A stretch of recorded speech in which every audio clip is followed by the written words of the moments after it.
There is a question that every serious investor, every business leader, every decision maker who has ever faced a high-stakes moment needs to sit with quietly before moving forward. The question is simple, but it is also one of the most important questions you will ever encounter in your professional life. Why do smart, experienced, highly trained, deeply committed people fail? Not because they are careless, not because they do not care about outcomes, not because they lack intelligence or dedication or passion for their work. They fail, more often than you might expect, because the world has grown extraordinarily complex, and the human mind, no matter how sharp, no matter how experienced, was simply never built to manage that level of complexity without help. This is the central and deeply uncomfortable truth that Atul Gawande, one of the world's most respected and thoughtful surgeons, sets out to explore in his remarkable work, the Checklist Manifesto, How to Get Things Right. And what he discovers over the course of his investigation will change the way you think about decision-making, risk management, systems thinking, discipline, and the relentless pursuit of excellence in any field, including the field of investing. Because here is what Gawande shows us, with evidence that is both humbling and inspiring. The gap between knowing what to do and actually doing it consistently and correctly is one of the biggest and most costly gaps in professional life. And the solution to that gap, the tool that bridges it, is almost embarrassingly simple. It is a checklist, not a long, complicated bureaucratic form, not a rigid rulebook, not a process that removes judgment or creativity from the equation, but a simple, carefully designed, discipline-enforcing list that ensures the things that need to happen actually happen every time, without fail, regardless of pressure, distraction, fatigue, or the overconfidence that comes from expertise. Now, before you dismiss this idea as too simple, before your mind says that checklists are for pilots and nurses and not for investors and business leaders, stay with this for a moment. Because the investors, the builders, the surgeons, and the leaders who have embraced checklists have found something remarkable. They found that failure dropped dramatically. They found that outcomes improved beyond what any individual increase in skill or training could have achieved. They found that teams communicated better, that decisions were clearer, and that the expensive, devastating, sometimes fatal mistakes that come from overlooking something obvious became far rarer. This is a story about humility, about systems, about the nature of complexity, and about one of the most powerful yet underused tools in the world of high performance. So let us begin at the beginning. Let us begin with the problem. The world has changed. It has changed in ways that are breathtaking and astonishing, and also, quietly, terrifying. The sheer volume of knowledge that exists today, in medicine, in engineering, in finance, in construction, in any serious professional field, has grown so large that no single human being can hold it all in their head. Think about medicine for a moment, because it is the example that Gawande knows most intimately. When a person arrives at a hospital today with a serious condition, the number of potential diagnoses, treatments, medications, procedures, and interactions that a medical team must consider is staggering. As recently as the early 20th century, medicine was relatively simple. There were not many drugs. There were not many procedures. A skilled doctor could carry most of medical knowledge in their head and apply it in almost any situation.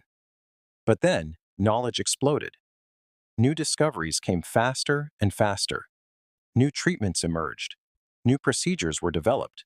New drugs were created. New understanding of how the human body works, how diseases progress, how complications arise, became available at a speed that was impossible to absorb fully. Today, there are thousands of diseases, thousands of drugs, hundreds of surgical procedures, and an almost infinite number of ways that one thing can go wrong in the human body.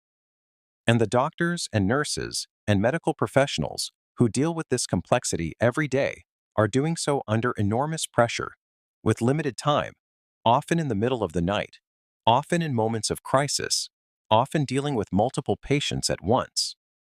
Under those conditions, even the best and most experienced professionals make mistakes, not because they are bad at their jobs, not because they do not know enough, but because the complexity of what they are doing has outgrown the capacity of the unaided human mind to manage it perfectly, consistently, every single time. Gawande calls this the problem of the modern world. We have entered an era of extreme complexity, and we have not yet figured out the right systems and disciplines to manage it well. And this is not just a medical problem. This is a problem in finance. This is a problem in construction. This is a problem in law. This is a problem in running a business, managing a team, making an investment, designing a strategy. Everywhere that human beings are doing complex, high-stakes work, the same challenge exists. Knowing is not enough. Having the right information is not enough. Even being skilled and experienced is not enough. You need systems. You need discipline. You need something that ensures the right things happen in the right order every time, even when the pressure is high and the mind is tired and the situation is unclear. Gawande identifies two primary types of failure that occur in complex, high-stakes work. The first type is ignorance failure. This is when something goes wrong because a person genuinely did not know what to do. They lacked the knowledge or the information or the understanding to make the right decision. This kind of failure is addressed by education, by training, by building expertise, by expanding what we know. The second type is ineptitude failure. This is subtly different and far more disturbing. This is when something goes wrong, not because the person lacked the knowledge, but because they failed to apply the knowledge they already had correctly. They knew what to do. They just did not do it. Or they forgot a step. Or they were distracted. Or they assumed something had been handled when it had not been. This second type of failure is far more common than most people realize, and it is far more costly. Because we have spent enormous amounts of time and money and effort on reducing ignorance failure. We train people better. We create medical schools and professional certifications and years of apprenticeship. We build libraries and databases and research institutions. We work hard to make sure people know what they need to know. But ineptitude failure, the failure to apply knowledge correctly and consistently, is responsible for an extraordinary amount of suffering, financial loss, wasted opportunity, and preventable disaster. We have not done nearly enough about that second type. And that is the gap that Gawande's book is determined to close. It is about building systems that ensure that what we know gets applied correctly, every time, under real-world conditions. And the system he advocates for, the one with the most evidence behind it, the one that has been proven across multiple fields over many decades, is the checklist. Now, to understand why checklists work, we need to go back to one of the most important and dramatic stories in the history of human flight. We need to go back to the year 1935 and to a military airfield in Dayton, Ohio. The United States Army Air Corps was holding a competition to find the best long-range bomber for its fleet. Boeing had entered a plane called the Model 299, which was later known as the B-17 Flying Fortress. This was an extraordinary machine. It was far ahead of everything else being considered. It was bigger than the competition. It could carry more bombs. It could fly further. It had more firepower. It was, by almost every measure, the most impressive military aircraft that had ever been built. The test pilots who saw it were in awe.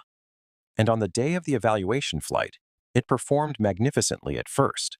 The plane took off cleanly, climbed beautifully, and flew with a grace and power that seemed to confirm everything Boeing had hoped. And then it crashed.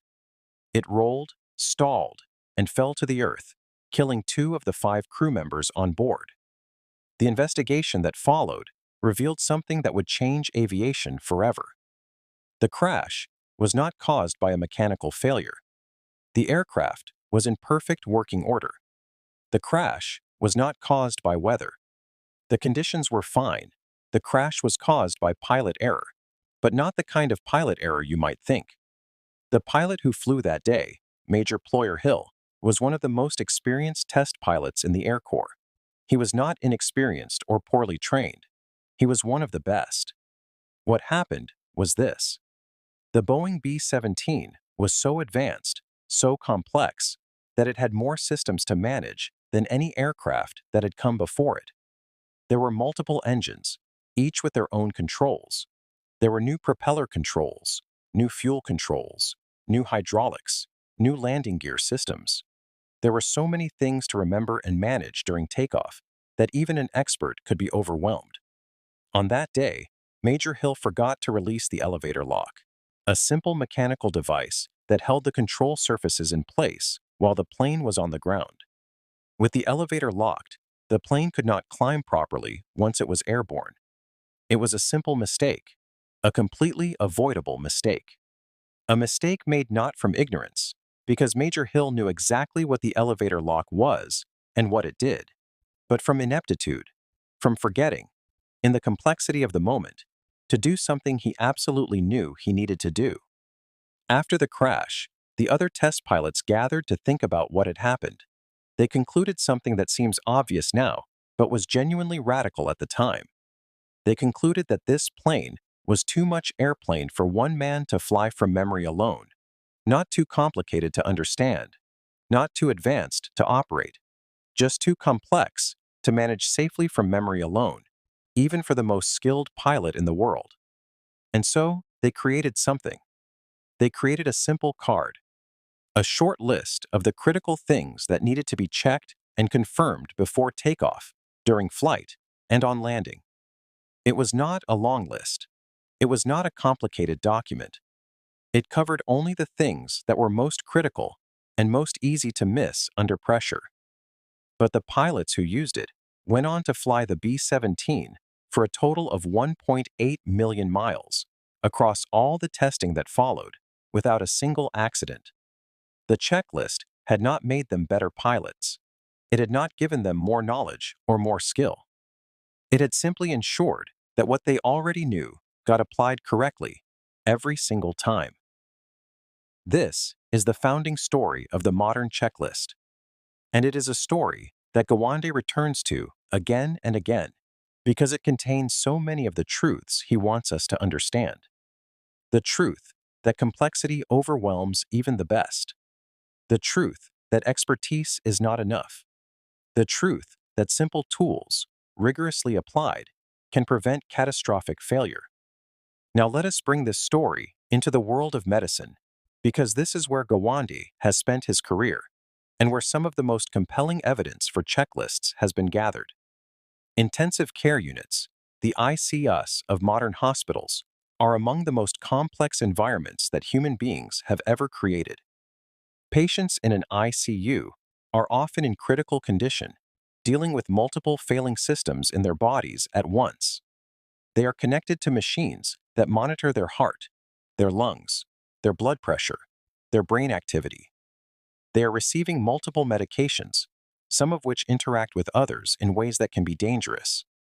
They are being cared for by teams of doctors, nurses, and specialists who rotate shifts, who communicate in handoffs, who must coordinate their efforts across a system that is always busy and always under pressure. Mistakes happen in ICUs, even in the best hospitals in the world, even with the most skilled teams. Mistakes happen. One of the most common and most dangerous procedures in an ICU is the insertion of a central line. A central line is a catheter, which is a thin tube that is inserted into a large vein in the patient's neck, chest, or groin to deliver medications or nutrition directly into the bloodstream. It is a common procedure. ICU teams do it all the time, but it is also a procedure with risk. If it is not done perfectly, if any of the steps are skipped or done out of order, the patient can develop an infection in the bloodstream. This is called a central line infection, and it is extraordinarily dangerous. In the United States, approximately 80,000 patients develop central line infections in ICUs every year, and approximately half of those patients die from those infections. These are preventable deaths, not from ignorance. The medical teams know exactly how to prevent central line infections. The steps are well known and well documented, but in the rush and pressure and complexity of the ICU environment, steps get skipped. Protocols get bypassed. People assume someone else has done something. The known steps do not always get applied correctly. This is where a doctor named Peter Pronovost comes into our story. Pronovost, a critical care specialist at Johns Hopkins Hospital, decided to see what would happen if he created a simple checklist for the central line insertion procedure. The checklist was short. It had just 5 steps. Doctors should wash their hands with soap. Doctors should clean the patient's skin with a particular antiseptic. Doctors should put sterile drapes over the entire patient. Doctors should wear a sterile mask, hat, gown, and gloves. Doctors should put a sterile dressing over the catheter site once the line is in. These were not new steps. Every doctor in the ICU knew every single one of them. They were standard medical practice. They were taught in medical school. But Pronovost wanted to know what actually happened in practice. He asked the nurses in his ICU to observe doctors doing the procedure and to note when any step was skipped. The results were shocking. In more than 1/3 of cases, at least one step was skipped. More than 1/3.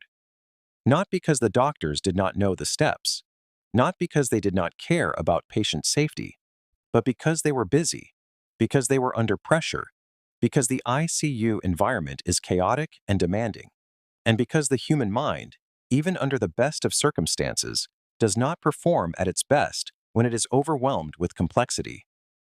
Pronovost then got the support of hospital administration to do something remarkable. He gave nurses the authority to stop doctors from performing the procedure if any step was being skipped. Think about that for a moment. In the traditional hierarchy of a hospital, nurses defer to doctors. A nurse telling a doctor to stop what they are doing and follow a checklist is a significant cultural shift, but the hospital backed it up, and the results over the following year were extraordinary. The infection rate from central line procedures in the Johns Hopkins YCU dropped from 11 in every 100 to 0. Not dramatically reduced, not significantly lowered, 0. Over the course of 15 months, in which the checklist was being used, there was not a single central line infection. Pronovost estimated that this single checklist, applied to this single procedure in this single ICU, had saved 8 lives and prevented almost $2 million in costs during that period. He then worked with the Michigan Health and Hospital Association to apply the same approach across 108 ICUs in the state of Michigan. The results across all those hospitals over an 18-month period were almost unbelievable. The central line infection rate dropped by 2/3. 1,500 lives were saved. Approximately $175 million in costs were prevented. All from a 5-item checklist. A checklist for a procedure that every single one of those doctors already knew how to do correctly. This is the power of the checklist. Not to replace knowledge, not to replace skill, not to replace expertise and judgment and experience, but to ensure that what is known gets applied correctly, consistently, every time. Gawande was profoundly moved by what Pronovost had achieved, and it led him to wonder whether the same approach could be applied more broadly, not just to one procedure in one type of medical setting, but to surgery as a whole. Surgery is one of the most complex and high-stakes activities that human beings engage in. A single surgical procedure can involve a team of 10 or more people, including surgeons, anesthesiologists, nurses, and technicians. It can involve dozens of steps, each of which must be performed correctly. It can involve medications and equipment and communication protocols and emergency responses. And surgical errors are disturbingly common. Studies have found that complications occur in a significant portion of surgeries, depending on the type and setting. A large part of those complications are preventable. In 2007, the World Health Organization asked Gawande to lead an effort to develop a surgical safety checklist that could be used in hospitals around the world.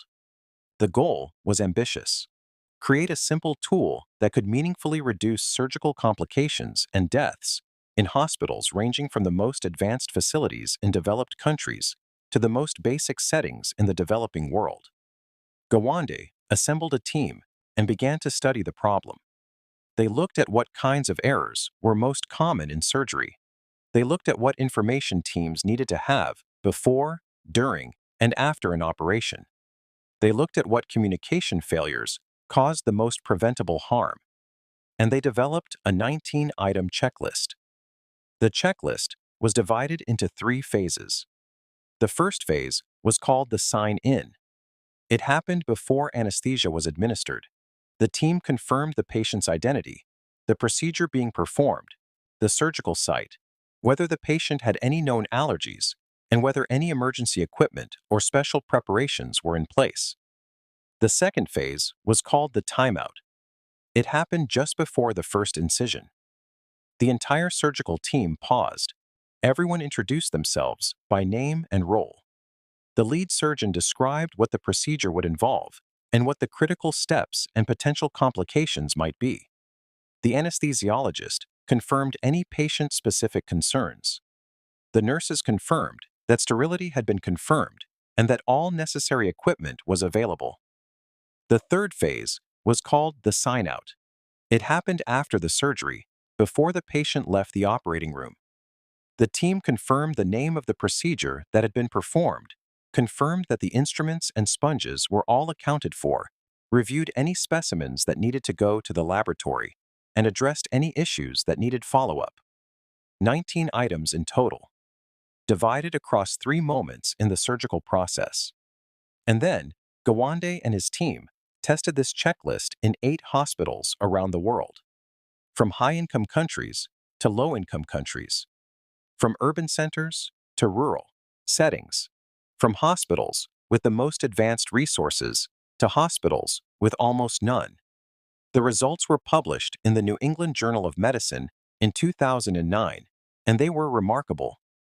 Before the checklist was introduced, the overall rate of major complications at the 8 hospitals was 11 in every 100 procedures. After the checklist was introduced, it dropped to 7 in every 100, a decline of more than 1/3.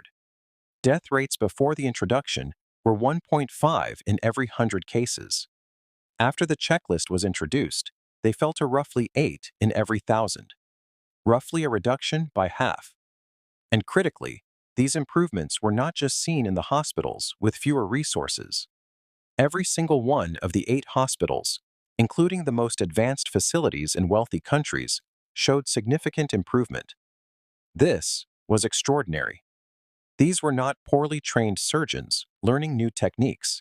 These were experienced, skilled surgical teams at major hospitals, doing what they already knew how to do, just doing it more consistently and with better communication.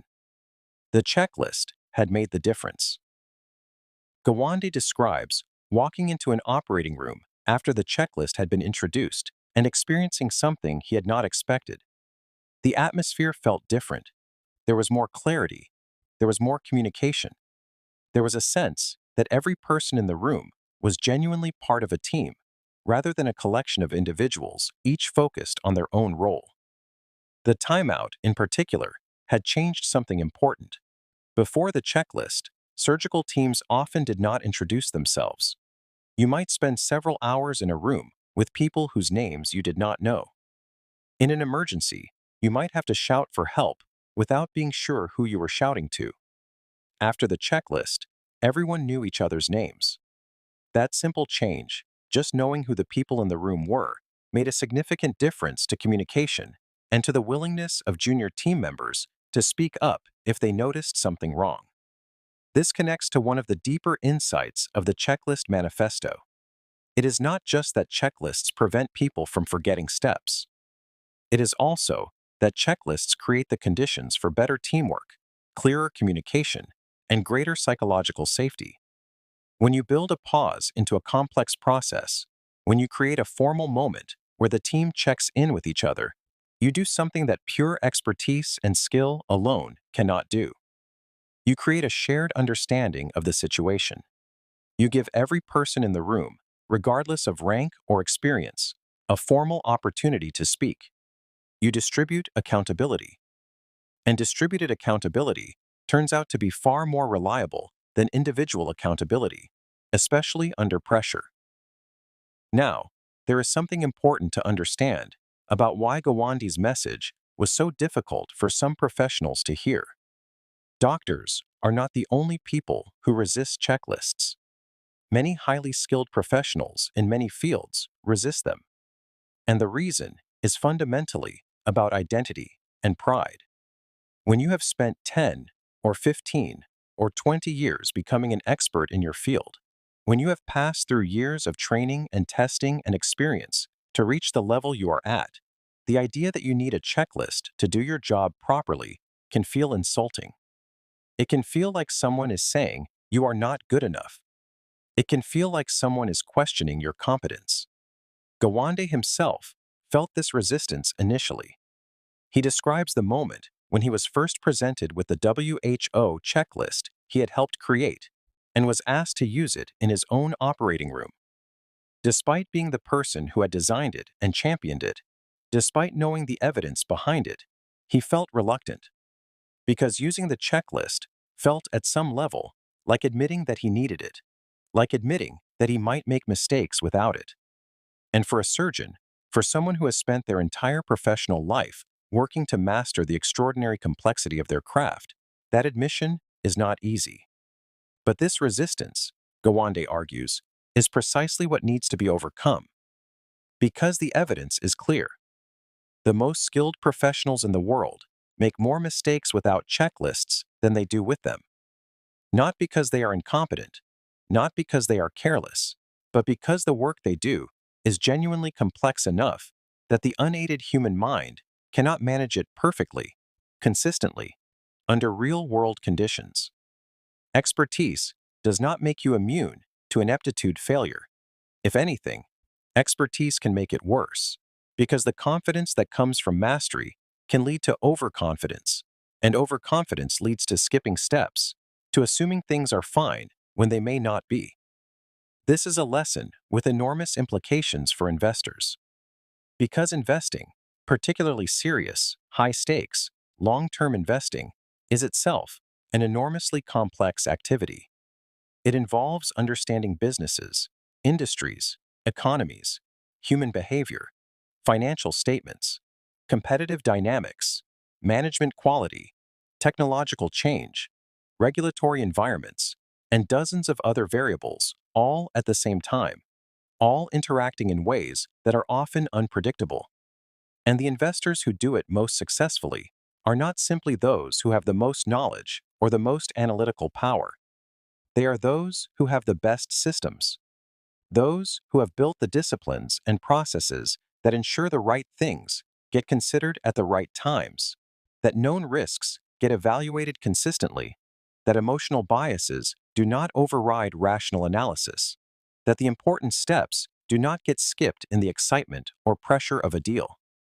We will come back to the implications for investors in detail. But first, let us understand more about what makes a good checklist. Not all checklists are equal. Gawande is very clear about this. A bad checklist is just as bad as no checklist, and in some ways, it is worse, because it gives people the false sense that they are being rigorous when they are not. Bad checklists are often created by people who want to cover everything. They are long. They are exhaustive. They try to address every possible situation. They are filled with items that are obvious, and items that are irrelevant, and items that require long explanations to understand. And what happens with bad checklists is that people stop using them, or they go through them mechanically without actually thinking about what they are doing, which defeats the entire purpose. Good checklists are different. Good checklists are short. They focus on the most critical items, the ones that are both important and most likely to be missed under pressure. They do not try to capture everything. They are precise. They are written in the language of the people who will use them, clear and direct, and easy to follow quickly. Gawande describes working with professional checklist designers, the people who create checklists for pilots and other aviation professionals. These designers have thought deeply about what makes checklists effective, and they have identified some core principles. One principle is the distinction between what they call do-confirm and redo checklists. In a do-confirm checklist, the people doing the work perform their tasks from memory and training as they normally would. Then, at a specific point, they stop and go through the checklist to confirm that everything that should have been done has indeed been done. This approach works well when the people involved are highly skilled and the checklist is being used as a safety net rather than a guide. In a redo checklist, the people doing the work follow the checklist as they go, completing each item in sequence as they move through it. This approach works better when the task involves people with varying levels of experience, or when the consequences of missing a step are so severe that even a small risk of error is unacceptable. Both approaches have their place, and the right choice depends on the context. But in both cases, the core principle is the same. The checklist should be short enough to use in the time available without feeling like a burden, and specific enough to actually catch the things that matter most. Gawande describes a useful guideline from the aviation industry. A checklist should ideally have between 5 and 9 items. This is consistent with what cognitive scientists know about working memory, our ability to hold items in mind at once, which operates best with roughly 7 items, give or take 2. If your checklist has many more items than that, consider whether it should be broken into multiple smaller checklists applied at different points in the process. Another principle is the pause point. A checklist is most effective when it is built around natural pause points in a complex process, moments when a team or individual can stop, look up from the immediate demands of the work, and verify that the right conditions exist to proceed. In aviation, the natural pause points are before takeoff, during flight phase changes, and before landing. In surgery, the WHO checklist identified 3 natural pause points: the sign in before anesthesia, the timeout before the incision, and the sign out after the surgery. Good checklist design is not just about what goes on the list, it is also about when the list is used. There is another dimension to good checklists that is less obvious, but crucially important. Good checklists are not static. They are living documents that get revised and improved over time. Gawande describes how aviation checklists are constantly being reviewed and updated as new information becomes available, as new failure modes are discovered, as procedures change. The best checklists are humble. They acknowledge that they are not perfect and that they will need to evolve. And the organizations that use checklists most effectively build cultures around this humility. They actively encourage people to report when the checklist failed to catch something, or when an item on the checklist turned out to be wrong or unhelpful. They treat every failure as an opportunity to improve the system. This is in sharp contrast to the culture of many professional environments, where admitting that a protocol failed feels like admitting personal failure, and where the instinct is to cover up mistakes rather than learn from them. Building a checklist culture means building a culture of transparency, of learning, of continuous improvement. It means accepting that no individual, no matter how skilled, is infallible, and that systems built on that acceptance will outperform systems built on the assumption that the right person can handle anything. Now, let us move to an industry that has managed complexity through systems and protocols for a long time, an industry that most people interact with every day without realizing how much invisible discipline underlies what they see. Let us talk about construction. When you look at a large building, a skyscraper or a bridge, or a complex hospital facility, you are looking at the result of a process that involves hundreds or thousands of people, working across years, managing millions of individual decisions and actions, all of which must fit together precisely to produce a safe and functional result. The complexity of a major construction project is extraordinary, and yet, large construction projects in developed countries succeed at remarkably high rates. Buildings get built, bridges hold. These outcomes, which are far from inevitable given the complexity involved, happen reliably. Why? Not primarily because the individual architects and engineers and contractors are exceptionally brilliant. They are skilled, certainly. But the reason large construction projects succeed is because the industry has developed, over many decades, extraordinarily sophisticated systems for managing complexity. These systems include detailed plans and specifications. They include regular review points. They include communication protocols. They include inspection processes. And they include, at many levels of the work, checklists. But there is something else in construction that is particularly interesting to Gawande, and it connects to the second major theme of his book, Beyond Simple Checklist Mechanics. That something is the management of what he calls the unpredictable. No matter how well you plan a construction project, unexpected things happen. Materials arrive late. Conditions underground are different from what the survey showed. A subcontractor discovers a problem that was not anticipated. Weather causes delays. In complex projects, the unexpected is not the exception, it is the rule. And the way successful construction manages this is not by planning for every possible contingency. That would be impossible. It is by building systems that allow the people closest to the problem to identify it and communicate it quickly, and by creating a culture where raising a concern is expected and welcomed rather than punished or ignored.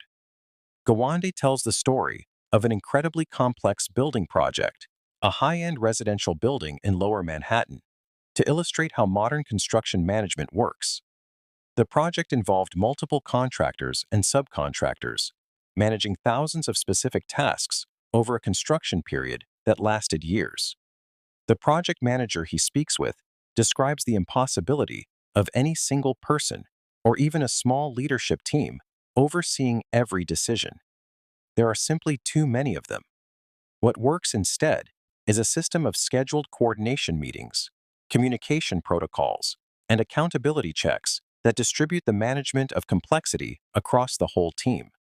Everyone knows what they are responsible for. Everyone knows what they need to communicate to whom and when.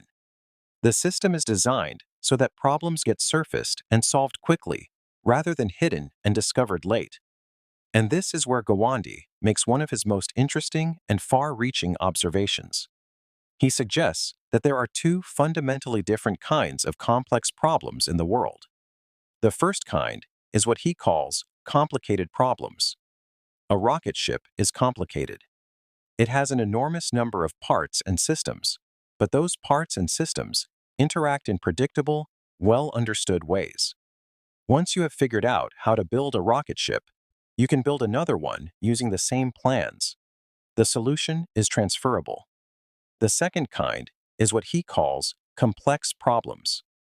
Raising a child is complex. Every child is different. Every family is different. Every circumstance is different. What works for one may not work for another. The knowledge you gain from one situation does not automatically transfer to the next. You must continue to adapt, to respond, to judge. Some problems are complicated, some are complex, and some are both at once. In these mixed situations, where a problem is both complicated, requiring mastery of many well-understood facts and procedures, and complex, requiring ongoing judgment and adaptation in a changing situation, no single approach is sufficient. You need checklists for the complicated parts. The things you know need to happen, the steps that must be followed, the verifications that must be made. Checklists ensure those things are done right, but you also need teams that can communicate, judge, and adapt for the complex parts. The parts where judgment matters. the parts where experience and wisdom and human intelligence are irreplaceable. The most effective organizations in high-stakes fields have learned to combine these two things. They have the discipline of the checklist and the intelligence of the team. They have the rigor of the protocol and the flexibility of experienced judgment. This combination is rare, but it is extraordinarily powerful. And it brings us to one of the most important insights in the entire book, one that has direct and immediate relevance to every investor and business leader who is thinking about how to manage complexity better. That insight is about the power of communication in teams. Gawande describes research showing that in complex, high-stakes environments, one of the most important predictors of good outcomes is not the skill level of the individuals involved. It is the quality of the communication between them.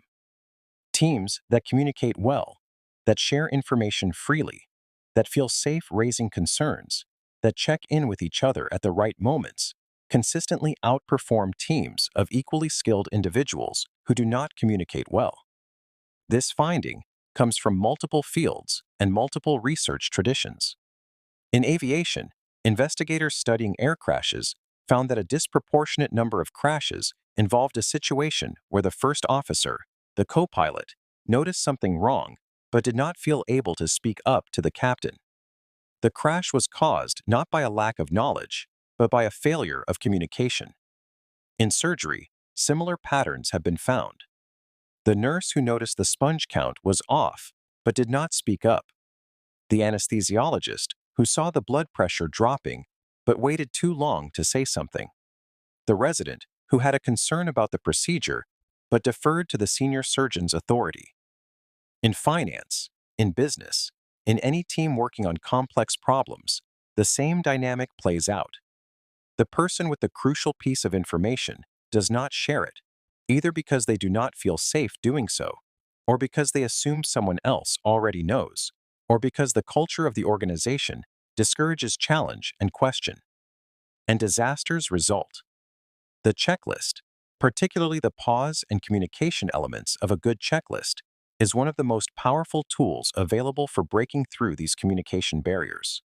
When a checklist requires that every member of a team introduce themselves, when it formally asks each person to raise any concerns before proceeding, when it creates a structured moment for open communication, it does something that neither individual skill nor good intentions can do alone. It changes the culture. It makes speaking up normal. It makes raising concerns expected rather than exceptional. Gawande describes a remarkable phenomenon observed in the hospitals that adopted the WHO surgical checklist. In the hospitals, where nurses were asked whether they felt comfortable speaking up if they noticed a problem, the proportion who said yes went up dramatically after the checklist was introduced.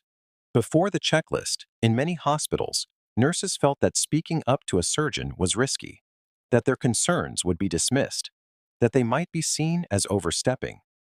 After the checklist, after the timeout had made it normal and expected for every member of the team to contribute their perspective before a procedure began, nurses felt far more empowered to raise concerns at other moments too.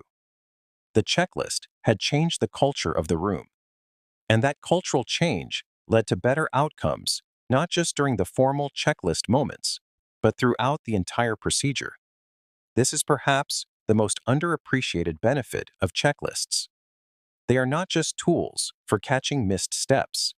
They are tools for building better teams, better cultures, and better communication.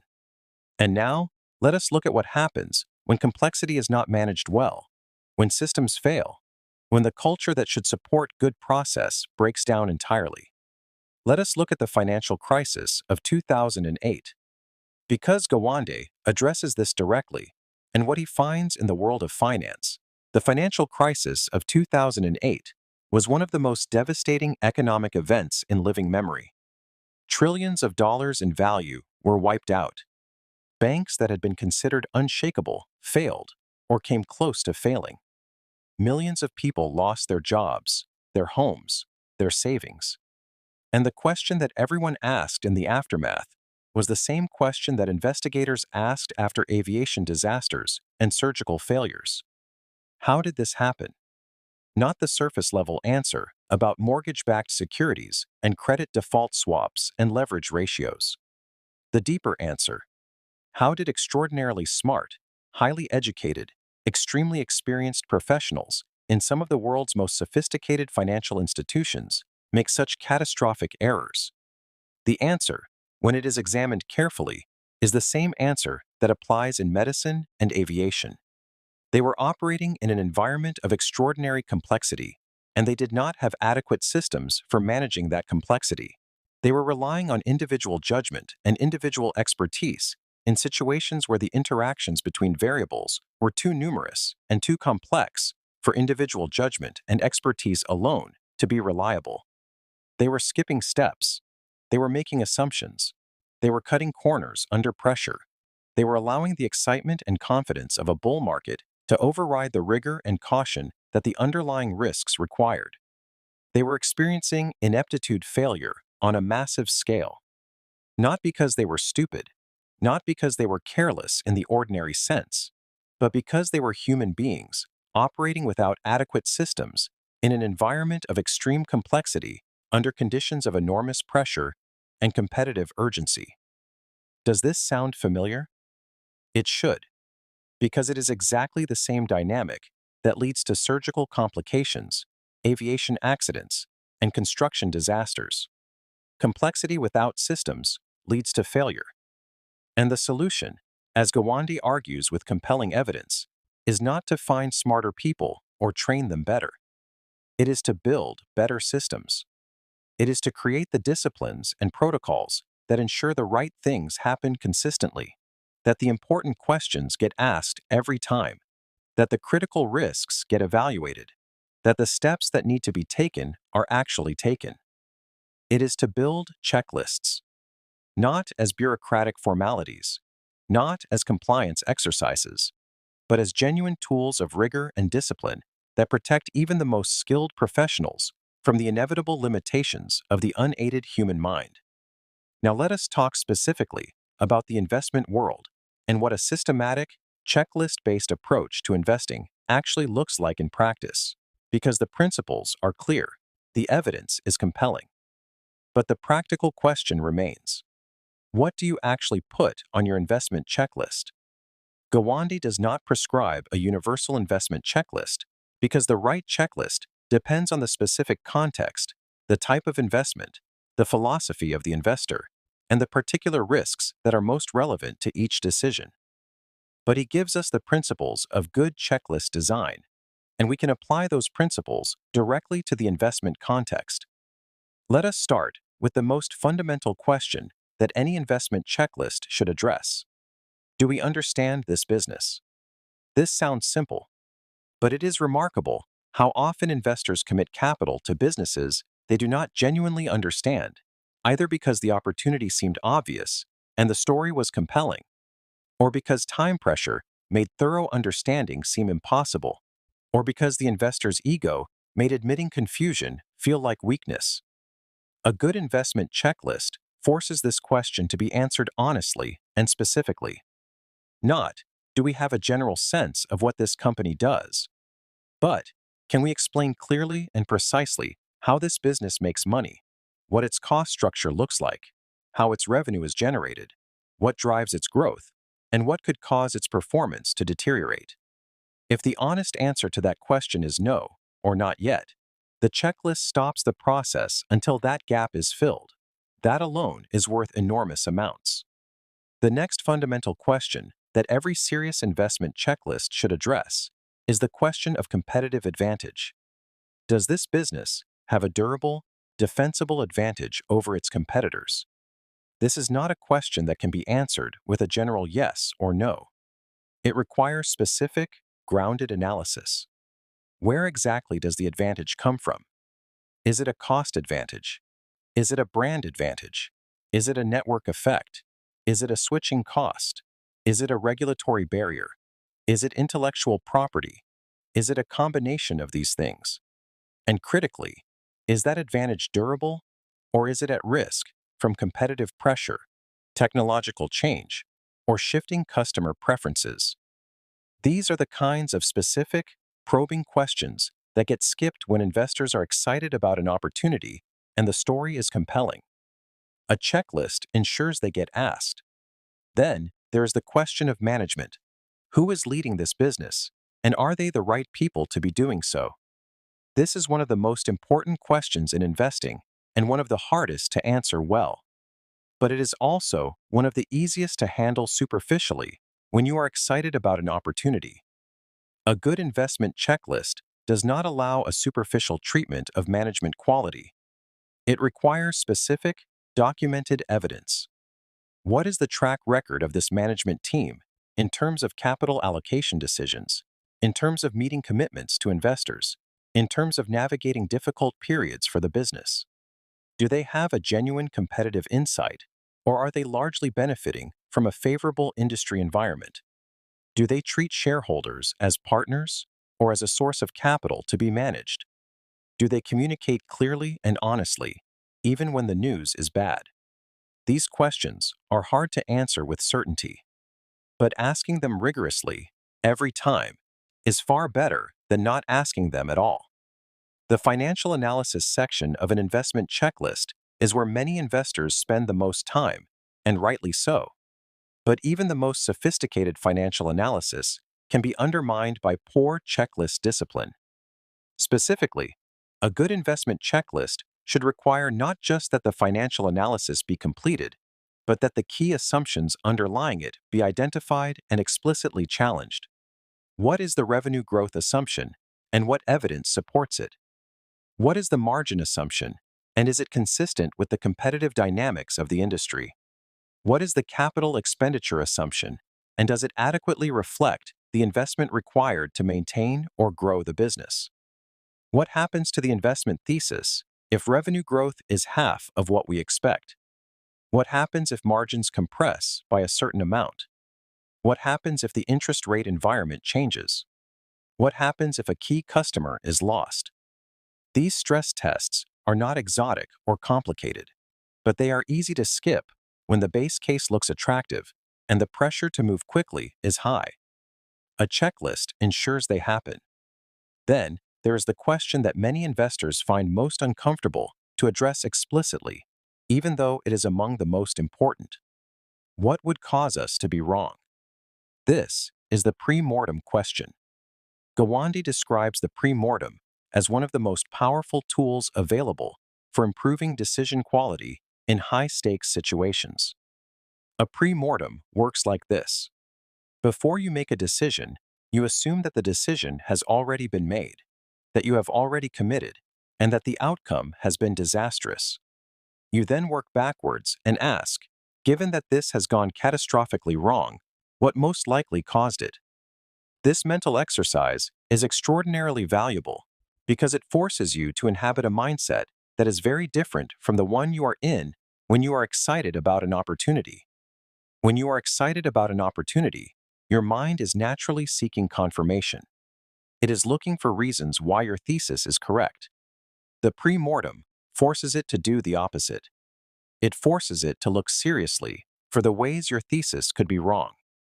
And in the process, it often surfaces risks and assumptions that the normal analytical process has missed. A good investment checklist includes a formal pre-mortem requirement, not as an option, not as something that is done when there is time, as a required step every time before capital is committed. Beyond the analytical elements, a good investment checklist also addresses process elements. These are the questions that are not about the investment itself, but about the quality of the process that led to the decision. Has this investment been reviewed by someone who was not involved in developing the original thesis? This is one of the most valuable process elements an investment checklist can include. The analyst or team that developed the investment thesis has, by the time they present it for decision, spent significant time and emotional energy on the idea.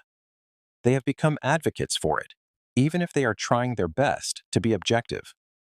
Their minds have begun to filter information in ways that confirm their thesis.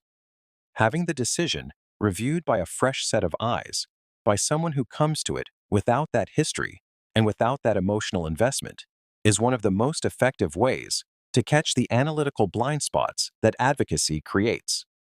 Have we considered what the market consensus is on this investment?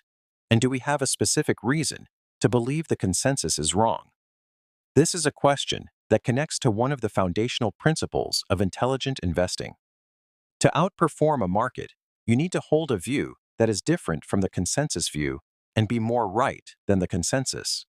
Just being right is not enough. The market price already reflects the consensus view. To make money, you need to be different and correct. A good investment checklist forces this question to be answered explicitly. Not just, do we think this investment will do well? But, what is the consensus view? Why is our view different from the consensus? And what specific evidence supports the idea that we are right and the consensus is wrong? Have we identified the conditions under which we would exit this investment? This is a question that many investors neglect at the point of entry, and the neglect is costly.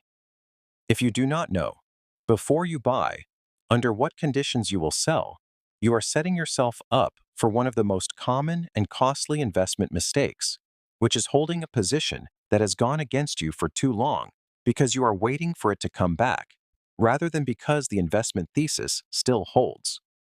A good checklist requires that exit criteria be specified at the point of entry. Not just price targets, but thesis-based criteria.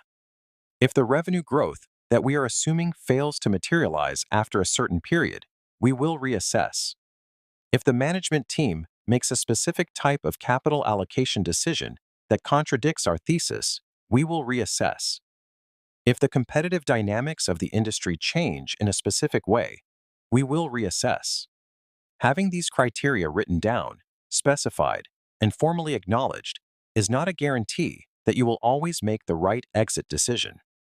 But it is far better than having no criteria at all, which leaves the decision entirely to real-time judgment under conditions of stress, uncertainty, and potential loss aversion.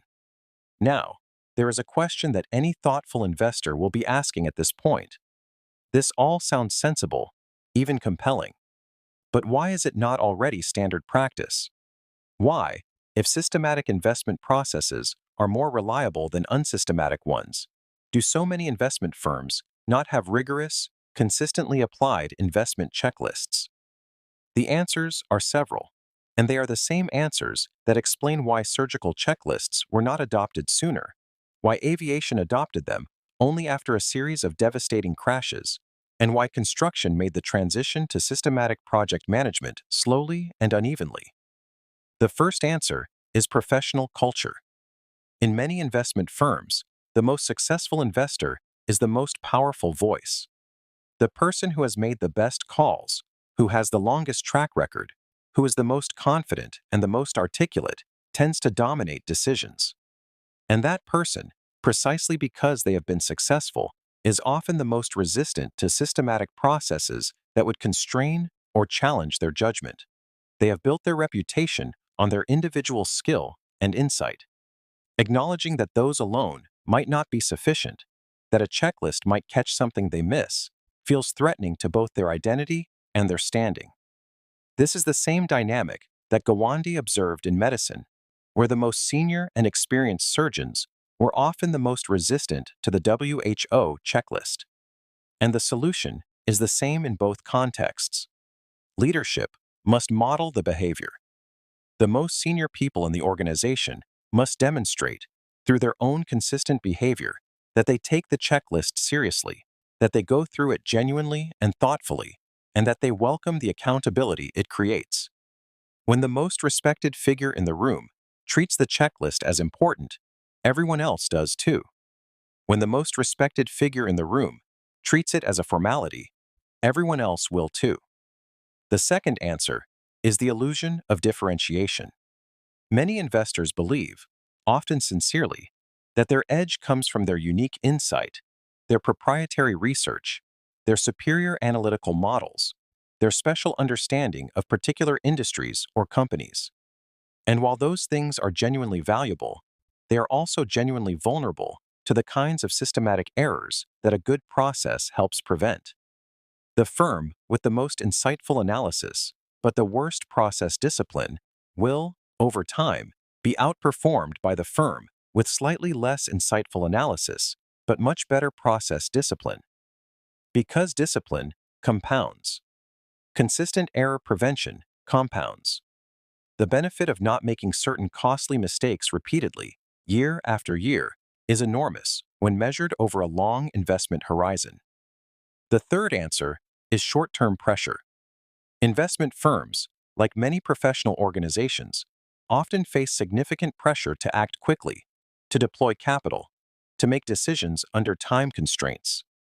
In that environment, a checklist can feel like a luxury, like something that slows you down when speed is the priority.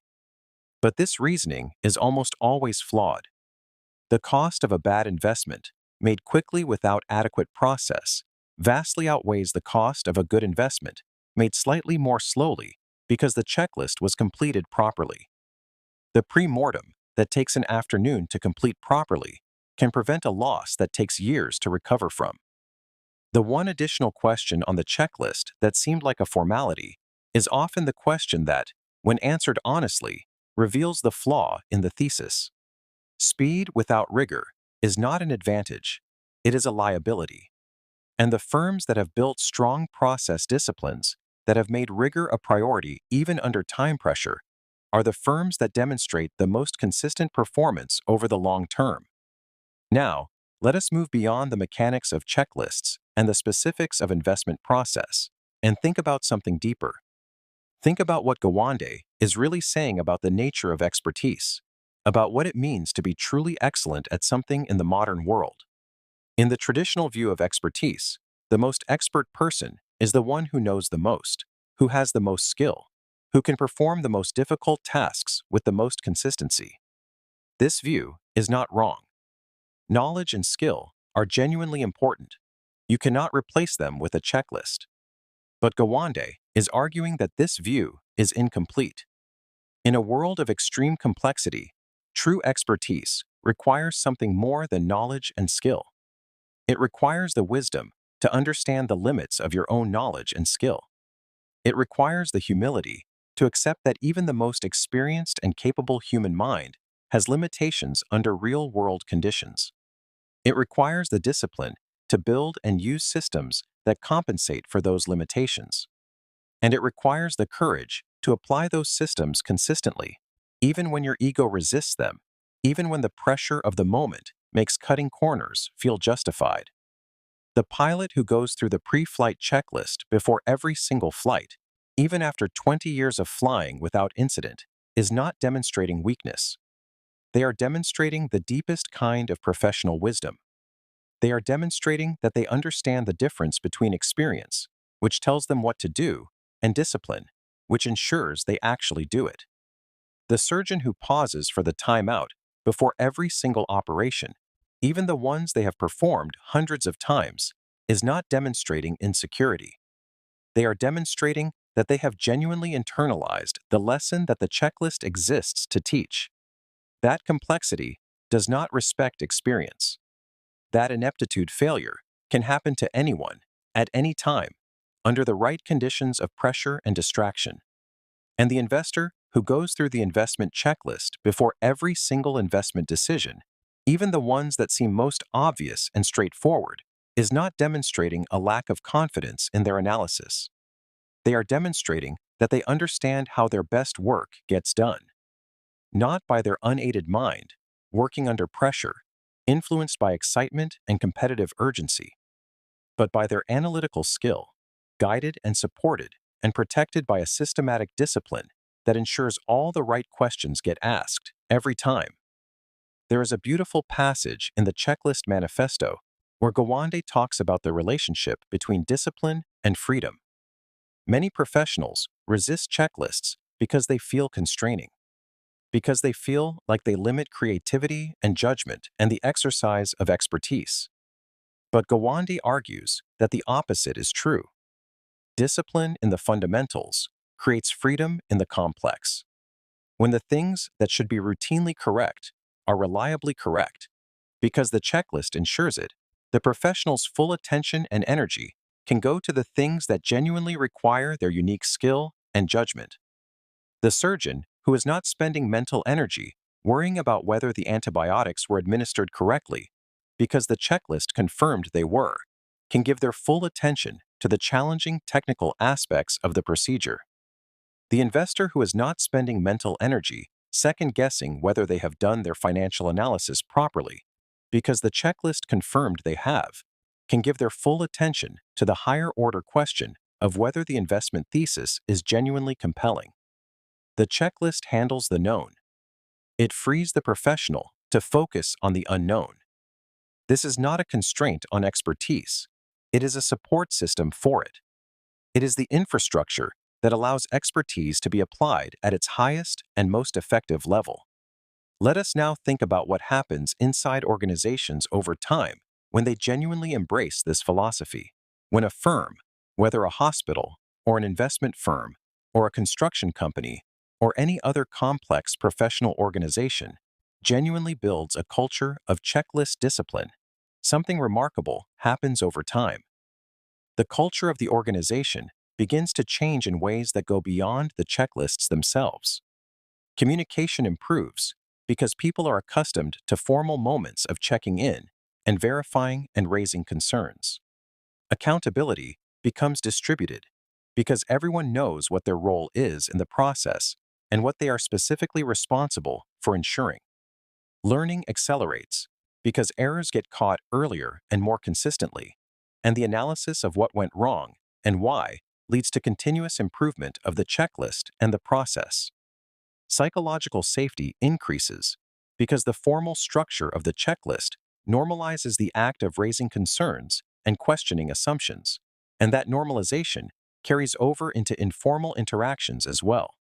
And performance improves, not just in the areas directly addressed by the checklists, but across the organization, because the culture of rigor and discipline becomes self-reinforcing. This is what Gawande means when he talks about checklists as culture change, not just process change.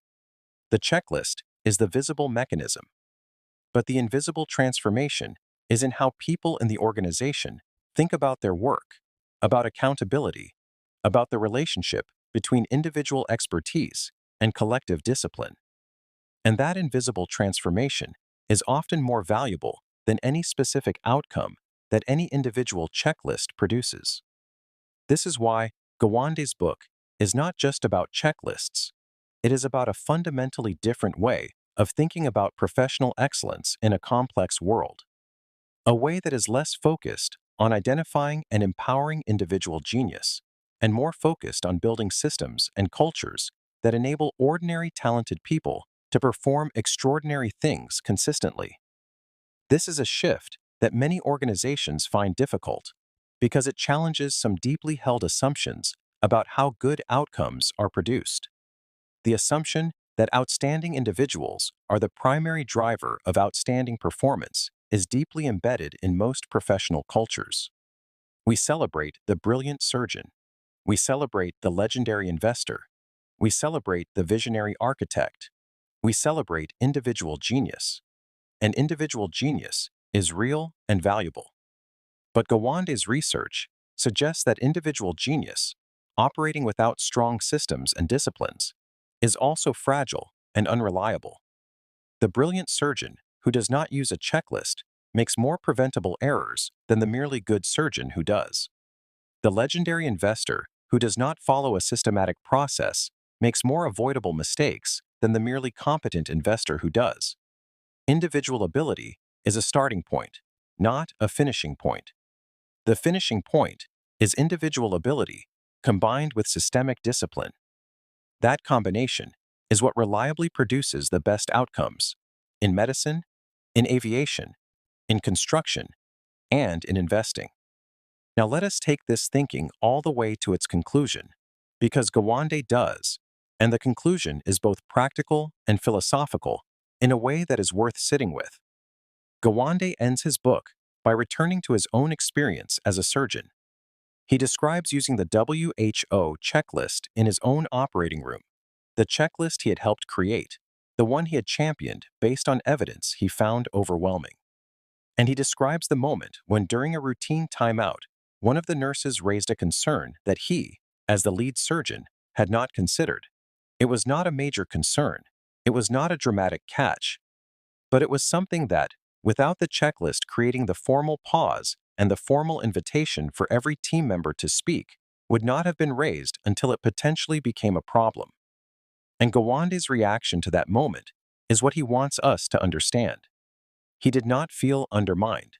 He did not feel his authority had been challenged. He felt grateful. Grateful that the system worked. Grateful that the process he had championed had done exactly what it was designed to do. Grateful that his patient was better protected, not just by his own skill, but by a culture of discipline that had enabled someone else's knowledge to be applied at the right moment. This is the mindset that the checklist, at its deepest, is trying to build.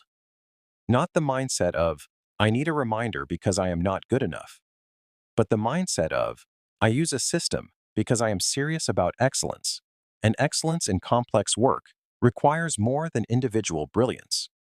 It requires the humility to acknowledge that the most complex and high-stakes work we do is never really the work of one person.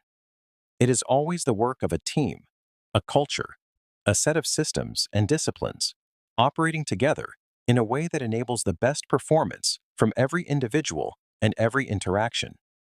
And the checklist, simple as it seems, is one of the most powerful tools we have for making that collective performance reliable, for making excellence repeatable, for bridging the gap between what we know and what we actually do, consistently, correctly, every time. There is something profoundly important in the simplicity of the checklist. In a world that increasingly celebrates complexity, that rewards those who can navigate the most arcane financial instruments or the most sophisticated technical procedures, there is a temptation to believe that the solutions to our problems must also be complex, that simple solutions are for simple problems, and that complex problems require complex solutions. Gawande's evidence says otherwise. The Central Line checklist had 5 items, and it saved 1,500 lives in Michigan alone. The WHO surgical checklist had 19 items, and it reduced surgical complications by more than a third across 8 different hospitals in 8 different parts of the world. The pre-flight checklist that pilots use before every takeoff is short enough to complete in a few minutes. And it is one of the reasons that commercial aviation is among the safest forms of transportation in the history of human beings. Simple solutions, rigorously applied to the right problems, work. They work not because the problems are simple. The problems are extraordinarily complex. They work because the checklist addresses the specific gap that complexity creates, the gap between knowing and doing, the gap that no amount of additional complexity in the solution can close.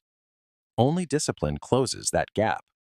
And the checklist is the most effective tool for building that discipline that has yet been discovered. Let us now talk about something that investors in particular need to hear: the relationship between checklists and the management of cognitive bias. Because cognitive bias is one of the most significant and underappreciated sources of investment error. Human beings are not rational machines. We do not process information objectively and make decisions based purely on expected value calculations. We are emotional creatures with brains that evolved to solve problems in a very different environment from the one we now inhabit. And those brains have systematic tendencies, patterns of thinking, and deciding that were useful in the environment they evolved for, but that are often counterproductive in the complex, high-stakes, information-rich environment of modern investing. Confirmation bias leads us to seek out and give more weight to information that confirms our existing beliefs, and to discount or ignore information that challenges them. This means that once we have developed a positive view of an investment opportunity, we tend to keep finding reasons why it is a good idea and to explain away the evidence that it might not be. Overconfidence leads us to believe that our analysis is more accurate and our predictions more reliable than they actually are. This means that we take on more risk than we realize, and that we are persistently surprised when outcomes differ from our expectations. The narrative fallacy leads us to find compelling stories more convincing than statistical evidence, even when the statistics are a more reliable guide. This means that a company with an extraordinary story but mediocre financials can be more appealing to us than a company with unremarkable positioning but outstanding unit economics, even when the second is the clearly better investment. Anchoring leads us to give too much weight to the first piece of information we receive and to adjust insufficiently from that anchor. This means that if we first encounter a company when it is trading at a high valuation, we may continue to think of it as expensive, even when the situation changes and the valuation has become attractive. Loss aversion leads us to feel the pain of losses more intensely than we feel the pleasure of equivalent gains. This means that we tend to hold losing positions too long, hoping they will recover, and to sell winning positions too early, locking in gains before they run further. The availability heuristic leads us to overweight information that is vivid, recent, and easily called to mind, and to underweight information that is less salient, even when it is equally important. This means that a company that has recently been in the news a great deal, whether for good reasons or bad, gets more attention than it deserves relative to its actual investment merits. These biases affect everyone. They affect experienced investors just as much as novices, sometimes more so, because experience can create overconfidence, and overconfidence makes it harder to recognize when bias is influencing a decision. A well-designed investment checklist is one of the most effective tools available for managing cognitive bias. Not because it eliminates bias. No tool can do that, because bias operates below the level of conscious awareness, but because it creates formal, required moments where bias is most likely to be operating and where the investor is forced to confront the possibility that their thinking may be distorted. When the checklist requires you to explicitly state what evidence would change your mind, it is fighting confirmation bias. When the checklist requires you to document your assumptions and stress test them, it is fighting overconfidence. When the checklist requires you to evaluate the financial fundamentals before falling in love with the story, it is fighting the narrative fallacy. When the checklist requires you to set exit criteria before you invest, it is fighting loss aversion. When the checklist requires you to consider what the market consensus is and why you disagree with it, it is fighting anchoring. A good investment checklist is, in this sense, a systematic antidote to the systematic biases that afflict every investor. It is not a guarantee against error, but it is a significant reduction in the probability of certain kinds of avoidable errors. And over a long investment horizon, that reduction compounds into a significant performance advantage. Now, one more dimension of this topic deserves careful attention: the question of when to trust the checklist and when to trust your judgment. Because there will be times, and experienced investors know this, when the checklist says one thing and your gut says another. When every item on the checklist has been properly addressed, when all the questions have been answered satisfactorily, and yet something feels wrong. Or conversely, when the checklist raises a concern, and yet the opportunity feels compelling and right. What do you do in those moments? Gawande is careful about this question because it is easy to get it wrong in either direction. The wrong answer is to always trust the checklist over your judgment, because your judgment, your experience, your pattern recognition, your understanding of context and nuance that cannot be fully captured in a list are genuinely valuable. They are not to be abandoned. But the wrong answer is also to routinely override the checklist whenever your gut disagrees with it, because that defeats the entire purpose. It makes the checklist a formality rather than a genuine constraint on behavior. The right answer is more nuanced. Trust your judgment, most when it concerns things that the checklist cannot capture, things that require contextual wisdom and pattern recognition and the kind of tacit knowledge that only experience can build.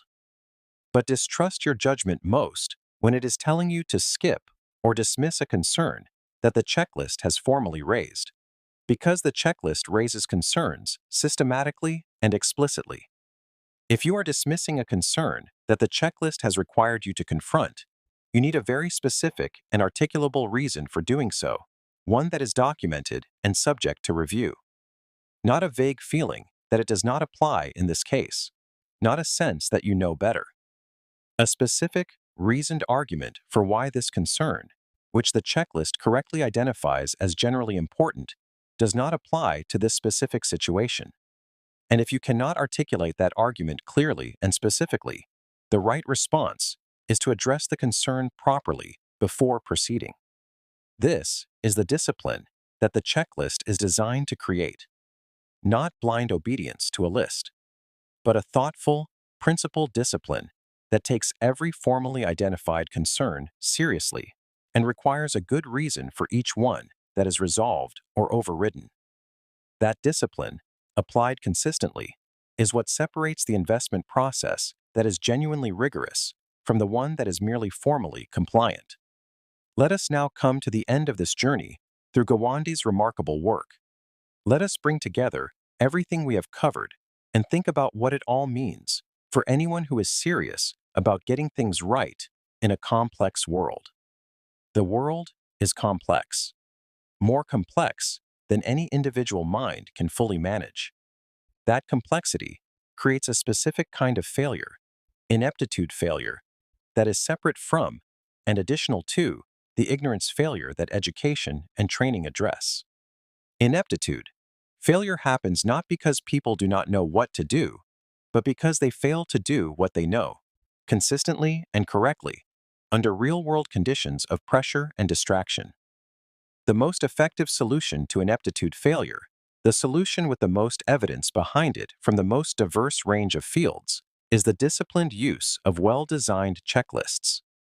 Checklists do not replace expertise or judgment or experience or intelligence. They provide a reliable floor below which performance does not fall because the system prevents it. They create a shared structure for team communication that improves collective performance beyond what individual skill can achieve alone. They build cultures of transparency, accountability, and continuous improvement that compound into sustained performance advantages over time. And they manage the systematic cognitive biases that affect every professional in every high-stakes field by creating required moments of honest self-examination at the points where bias is most likely to operate. For investors specifically, all of these benefits apply directly. An investment checklist ensures that the right analytical questions get asked every time, not just when the investor remembers to ask them. It ensures that the key risks get evaluated, that the assumptions get challenged, that the financial analysis gets completed, and that the exit criteria get specified before capital is committed. It ensures that cognitive biases like confirmation bias, overconfidence, and loss aversion get explicitly confronted rather than allowed to operate invisibly. And it builds, over time, a culture and a discipline that is itself a competitive advantage, one that compounds as the firm learns from its own experience and continuously improves its process. The checklist is not a magic solution. It is not a guarantee of good outcomes. But it is one of the most thoroughly proven, most underused, most accessible tools available to any professional who is serious about getting things right consistently in a world of real complexity. And the only question is whether you are willing to set aside the pride that says you do not need it. Whether you are willing to trade the comfortable illusion of individual omniscience for the less comfortable but far more reliable reality of systemic discipline. Whether you are willing to acknowledge, as the best surgeons and pilots and construction managers and investors have acknowledged, that the most effective path to consistently excellent performance runs not through individual brilliance alone, but through individual brilliance guided and supported by the discipline of a simple, powerful, rigorously applied list. The evidence is in, the case is made, the choice is yours. Do you have a checklist? Not because you need to be reminded of what to do, but because you are wise enough and serious enough and humble enough about the real conditions under which professional excellence must be sustained, to know that knowing what to do and actually doing it every single time without fail in the real world, with all its pressure and distraction and urgency and complexity, are two very different things. And you have decided, after everything you have heard today, that the gap between them is too important and too costly to leave unaddressed. So you are going to build a checklist. You are going to make it short and specific and honest. You are going to use it genuinely, every time, not as a formality. And you are going to watch what happens. Because the evidence from thousands of hospitals and hundreds of cockpits and dozens of investment firms around the world is clear. Simple, well-designed checklists, used rigorously and genuinely, make an extraordinary difference. They save lives. They prevent financial disasters. They improve outcomes in ways that are measurable and meaningful and compounding. They make good professionals better, not by replacing their skill or their judgment or their experience or their insight, but by ensuring that all of those things are brought to bear every time they are needed, not just when memory cooperates and conditions are easy, but always, every time, without exception. That is what a checklist does. That is what the Checklist Manifesto is about. And that is the message that Atul Gawande, surgeon, writer, thinker, and one of the most thoughtful voices on excellence in the modern world, wants every serious professional to carry with them. The world is complex. You are skilled. Build the system that lets your skill show up, reliably and fully, every single time it is needed. Build the checklist.